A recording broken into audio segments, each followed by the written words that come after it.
Well, hello, my name is Jeff, call sign K8JMH. I am an amateur radio operator, and what I'm going to do here is I'm going to tape a conversation between the ISS and Dallas, Texas, where they're having a summit. It's a 2012 summit, STEM summit in Dallas, Texas. STEM is an acronym for Science, Technology, Engineering, and Math.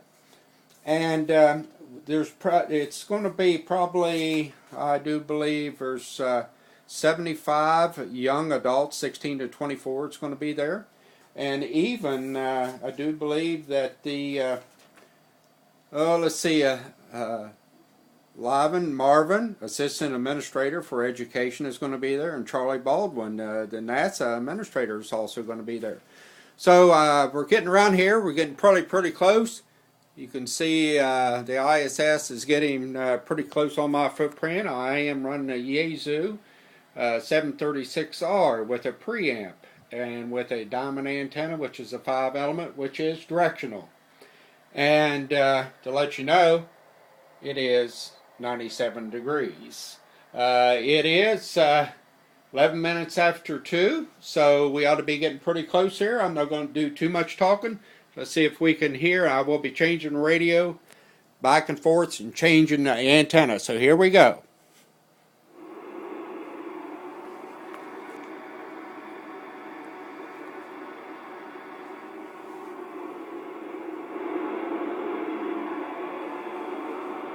I was privileged to be witnessing that because I think the moment is the fact that we had the first... You're hearing the astronaut, Andrew Kuipers. His call sign is Papa India 9 India Sierra Sierra. He is a flight engineer too on the International Space Station, talking to the summit in Dallas, and this is running through Maryland, Telebridge, and you're hearing just the astronaut. Interesting topics were biology, that may be medical doctor, and physics, that may be interested in astronomy and orbital mechanics, I think. So I think those two subjects are the most important for me. Over.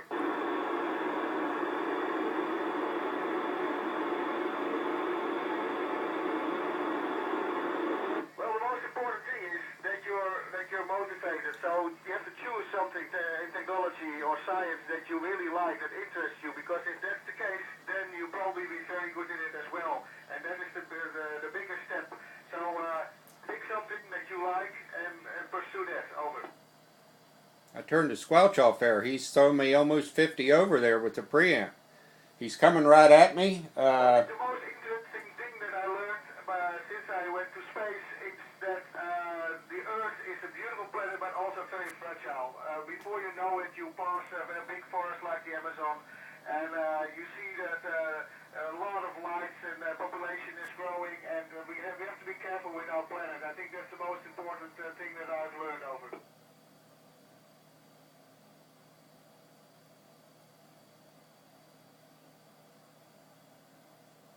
Yeah, that's important because our society needs people who work in this field, and there is of course a tendency that is boring and uninteresting. But space-wise is the biggest example in my eyes to show that science, math, and technology is not boring, but very exciting and very rewarding. Over. Okay, I'm going to be changing my antenna, the position of the antenna. Indeed, we have. We can use the internet, and the ground is very supportive in sending all kind of information.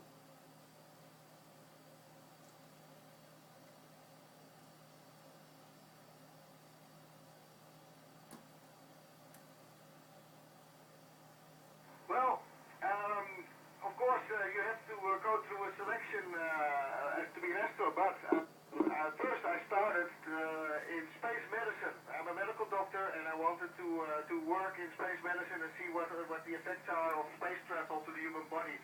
So I started to work for the European Space Agency as a medical doctor first, and from there I continued, and then finally was selected as an astronaut. Over.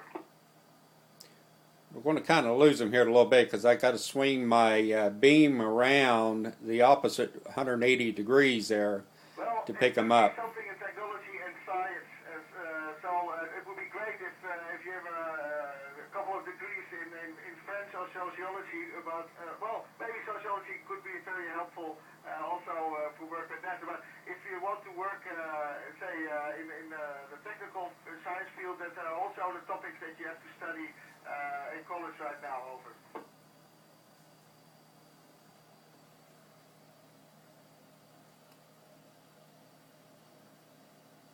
Yeah, the Earth is fantastic to look at, and big events like the forest fires nowadays, for example in Colorado, this is impressive to see even from space, and hurricanes are filling your complete field of view. They are really big even from space, so that's impressive. What I like also is to see the thunderstorms. Every night I see the flashes. And also meteorites. Several times per night you can see a little flash and you see a meteorite burning up in the atmosphere below you. Very interesting, over. Okay, he's talking through Telebridge. He's talking to Maryland, and what they're doing is they're taking his signal and putting it over the telephone lines, sending it to Dallas, Texas, where they're having a summit, and he's talking to students there. I'm swinging my antenna around to where I can catch him on the backside here, and I'll probably have to change the frequency for a Doppler effect. We'll just have to wait and see here what we're doing here. Well, There we go. We got him back up. We start in the morning with the daily planning conference, and so we go through the day, and then we have our tasks. So it could be repair, maintenance, doing exercise because we have to stay fit. And of course doing experiments. And we break for lunch, and then the afternoon we continue, sometimes with ham radio context, over.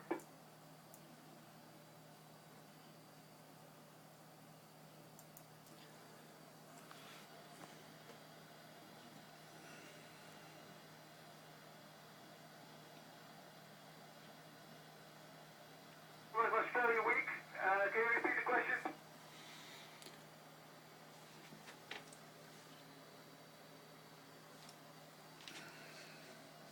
Yeah, excuse me. He's still throwing me almost 50 over. They gave me some science fiction booklets, and I thought, well, this is exciting. So that was the first start, and then I saw the beautiful pictures taken from the space shuttle, and I saw it was beautiful as well. And then I learned as a medical doctor how interesting and useful it was to do all the research in the microgravity. So these are the three reasons why I became an astronaut. Okay, yeah, the ISS, the International Space Station, is starting to go over Quebec, Canada, right now, and I'm picking him up here.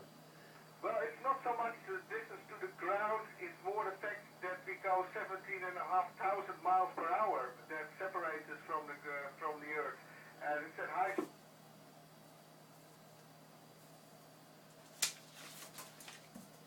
Okay, let's see here.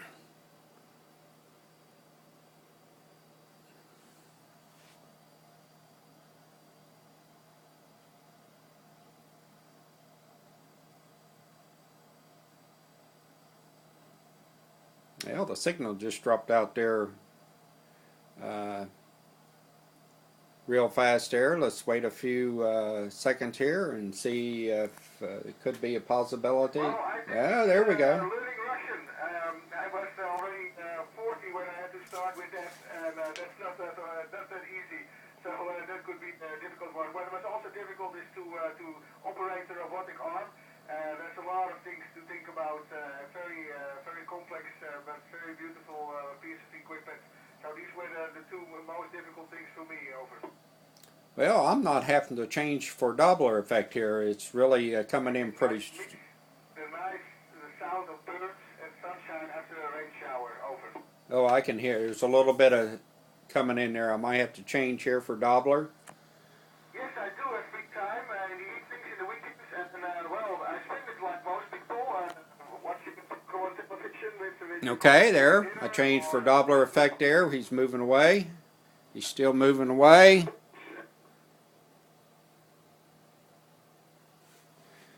Well, I'm getting clear to the end of the footprint of the ISS, which is probably about 2,500 miles. So we're at the outer edge of it there. So Well, I think humankind will explore okay, the solar system, and who knows what. we're getting to the end of the footprint there, and just wanted to hope you enjoyed that.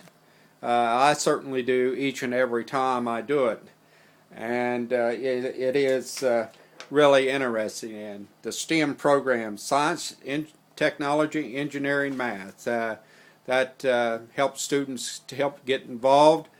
Amateur radio and everything involving the ISS or NASA.